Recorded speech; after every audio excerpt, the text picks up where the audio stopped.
नमस्कार। आज के इस नए एक्सप्लेनर में हम एक साथ कई दिलचस्प और ज़रूरी खबरों की तह तक जाने वाले हैं।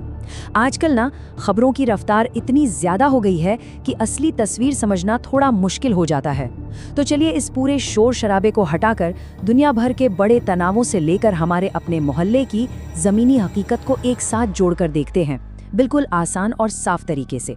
तो फटाफट देख लेते हैं कि आज के एजेंडे में क्या क्या है। हम बात करेंगे वैश्विक संकट की, फिर राष्ट्रीय नेतृत्व और नीतियों पर आएंगे, उसके बाद राज्यों की राजनीति, फिर अपराध और कुछ बड़े हादसों की जमीनी हकीकत, और आखिर में स्वास्थ्य और खेल की दुनिया की झलक। बस इन 5 हिस्सों में आज की पूरी कहानी सिमटी हुई है। आइए सबसे पहले शुरुआत करते हैं हमारे पहले हिस्से से, वैश्विक संकट और भू राजनीति। अब अमेरिका और ईरान के बीच चल रही इस तनातनी को देखिए। दोनों तरफ का रुख एकदम अलग है।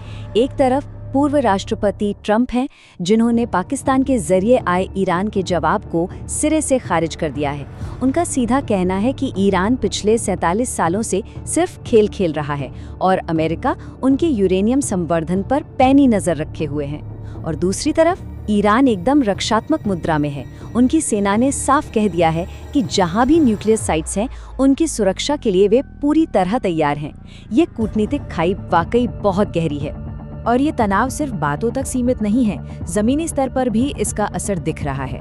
मिडिल ईस्ट में देखिए, सीज़फायर के बाद भी गाजा में इजरायली हमले नहीं रुके हैं। वहां से करीब 850 लोगों के हताहत होने की दुखद खबर है। दूसरी तरफ हॉर्मुज़ जलडमरू मध्य में फ्रांस और ब्रिटेन ने अपनी गश्त काफी तेज कर दी है। इसी इलाके में एक बड़ी रहस्यमयी घटना भी हुई। दक्षिण कोरिया के एक जहाज से कोई अज्ञात चीज टकराई और उसमें आग लग गई।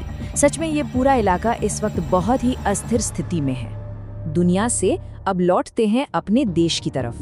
हमारा दूसरा हिस्सा है राष्ट्रीय नेतृत्व और शासन। इस वक्त पूरी दुनिया में जो आर्थिक उथल-पुथल मची है ना, उसके बीच ये अपडेट बहुत अहम है। प्रधानमंत्री मोदी ने देशवासियों से एक सीधी अपील की है। उन्होंने कहा है कि तेल और गैस का इस्तेमाल थोड़ा कम करें। हो सके तो 1 साल तक सोना ना खरीदें, पब्लिक ट्रांसपोर्ट का ज्यादा इस्तेमाल करें और सबसे जरूरी विदेशी मुद्रा बचाने के लिए स्वदेशी चीजें ही खरीदें। ये सीधा सीधा हमारी अर्थव्यवस्था को किसी भी बाहरी झटके से बचाने की एक बड़ी रणनीति को दर्शाता है। अब जाहिर सी बात है, राजनीति में हर कदम को देखने के 2 नजरिए होते हैं। एक तरफ सत्ता पक्ष है, जैसे केंद्रीय मंत्री अमित शाह ने इस अपील को ऊर्जा सुरक्षा के लिए एक बेहतरीन और दूरदर्शी रोड मैप बताया है।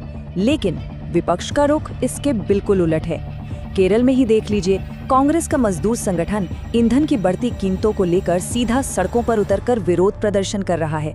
नीतियों और उनके विरोध का ये सिलसिला राजनीति का एक आम हिस्सा है। चलिए अब केंद्र से निकलकर अलग अलग राज्यों की राजनीतिक हलचल को समझते हैं हमारे तीसरे हिस्से में। अगर हम पूरे देश के नक्शे पर नजर डालें तो कई चीजें एक साथ बदल रही हैं। तमिलनाडु में मुख्यमंत्री विजय थलापति ने अपना कार्यभार संभाल लिया है और खुद पीएम ने उन्हें बधाई दी है। वहीं दक्षिण के ही एक और राज्य केरल में कांग्रेस अभी तक अपने मुख्यमंत्री का नाम ही तय नहीं कर पाई है। पूर्वोत्तर में चलें तो असम में 12 मई को नई सरकार शपथ लेने वाली है और कमान एक बार फिर हेमंता के हाथों में होगी। और इधर पश्चिम बंगाल में सीएम शुभेंदु कानून व्यवस्था को लेकर अहम बैठकें कर रहे हैं। मतलब हर तरफ कुछ न कुछ राजनीतिक हलचल मची हुई है। और जब राजनीति की बात हो तो यूपी को कैसे भूल सकते हैं। वहां कैबिनेट का विस्तार हुआ है, 6 नए मंत्री शामिल हुए हैं और 2 का प्रमोशन हुआ है। लेकिन विपक्ष ने भी तुरंत मोर्चा संभाल लिया। समाजवादी पार्टी के मुखिया अखिलेश यादव ने तो तंज कसते हुए इन मंत्रियों को सीधा कुरियर मैसेंजर कह डाला। वहीं आम आदमी पार्टी इसे सिर्फ एक चुनावी हथकंडा बता रही है। चुनाव से पहले सत्ता और विपक्ष के बीच इस तरह की बयानबाजी का दौर बिल्कुल उफान पर है। तो अब सोचने वाली बात यह है कि एक तरफ दुनिया में इतना भारी तनाव है, ऊपर के स्तर पर राजनीति इतनी तेजी से बदल रही है, पर हमारे और आपके शहरों में एकदम जमीनी स्तर पर क्या हो रहा है, आइए इसका भी जायजा ले लेते हैं। यह है हमारा चौथा हिस्सा, अपराध और हादसे। आज के समय में अपराध का स्केल कितना बड़ा हो गया है, इसका अंदाजा आप सिर्फ इस एक आंकड़े से लगाइए, 19 करोड़ रुपए। ये कोई बिजनेस डील नहीं है। मुंबई एयरपोर्ट पर जामनगर से आए एक यात्री के पास से कस्टम विभाग ने हाइड्रोपोनिक गांजा पकड़ा है, जिसकी कीमत इतनी ज्यादा है। सिर्फ एक घटना में इतनी भारी जब्ती साफ दिखाती है कि सुरक्षा एजेंसियों को आजकल कितनी बड़ी चुनौतियों का सामना करना पड़ रहा है। अपराध की फहरिस्त यहीं खत्म नहीं होती, कुछ और बड़े मामले देखिए। छत्तीसगढ़ के महासमुंद में तो 92 टन एलपीजी गैस की चोरी हो गई। सोचिए, 92 टन। दिल्ली में 8 करोड़ की ऑनलाइन ठगी करने वाले गिरोह को पकड़ा गया है। मिर्जापुर में एक यूट्यूबर ने पुलिस को चकमा देने के लिए अपनी ही किडनैपिंग की झूठी कहानी रच दी। लेकिन इन सब के बीच एक शानदार सफलता भी है। अहमदाबाद पुलिस ने डीएनए तकनीक का इस्तेमाल करके 34 साल पुरानी एक मर्डर मिस्ट्री को आखिर सुलझा ही लिया है। अब हादसों की बात करें तो प्रशासन के लिए एक भी दिन शांति का नहीं होता। बस एक ही दिन का हाल देखिए। नोएडा में चलती कार में अचानक आग लग गई। सीकर में खाटू श्याम मंदिर के गोदाम में भयंकर आग लग गई। पहाड़ों में चमोली के पास लैंडस्लाइड हो गया, जिससे रास्ते बंद हो गए। भिंड में एक अस्पताल की छत ही गिर गई और मुंबई में एक पेट्रोल पंप पर बड़ा सा पेड़ आ गिरा। ये सारी घटनाएं दिखाती हैं कि हमारी आपातकालीन सेवाओं को हर पल कितना सतर्क रहना पड़ता है। खैर, इन भारी भरकम और गंभीर खबरों के बीच कभी कभी कुछ ऐसा सुनने को मिल जाता है जिस पर विश्वास ही नहीं होता। उन्नाव से एक बेहद अजीब खबर आई है। वहाँ एक शख्स ने अपने जीते जी अपनी 13वीं और पिंडदान करवा लिया। वजह क्या बताई? कि वो मरने के बाद किसी के ऊपर अपना कर्ज नहीं छोड़ना चाहते।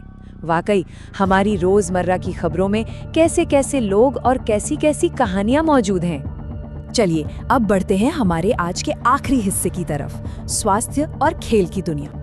आजकल किसी भी नए वायरस का नाम सुनते ही डर लगना लाजमी है। अभी हंता वायरस चर्चा में है क्योंकि स्पेन में एक जहाज के यात्रियों को इसके खतरे के चलते कड़े आइसोलेशन में भेजा गया है। लेकिन रुकिए, घबराने की बिल्कुल जरूरत नहीं है। विश्व स्वास्थ्य संगठन ने साफ कर दिया है कि आम जनता को इससे कोई बड़ा खतरा नहीं है। ये कोविड-19 जैसी कोई नई महामारी बिल्कुल नहीं है। तो बस अलर्ट रहना है, पैनिक नहीं करना। और आखिर में खेल का वो मैदान जो हम सभी में एक अलग ही ऊर्जा भर देता है। आईपीएल में आज एक जबरदस्त टक्कर होने वाली है।